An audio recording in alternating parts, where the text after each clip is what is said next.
তুমি আমাকে মেঘ ডাকবার যে বইটা দিয়েছিলে একদিন, আজ খুলতেই দেখি তার মধ্যে এক কোমর জল। পরের পাতায় গিয়ে সে এক নদীর অংশ হয়ে দূরে বেঁকে গেছে।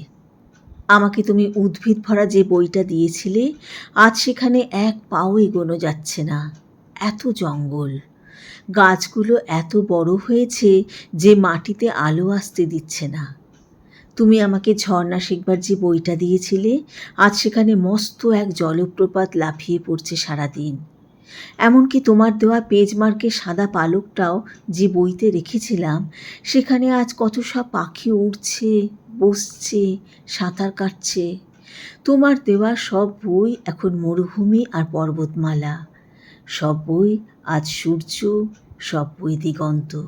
অথচ আজকেই যে আমার লাইব্রেরি দেখতে আসছে বন্ধুরা, আমার পড়াশোনা আছে কি না জানার জন্য, তাদের আমি কি দেখাবো? তাদের সামনে কোন মুখে দাঁড়াবো আমি?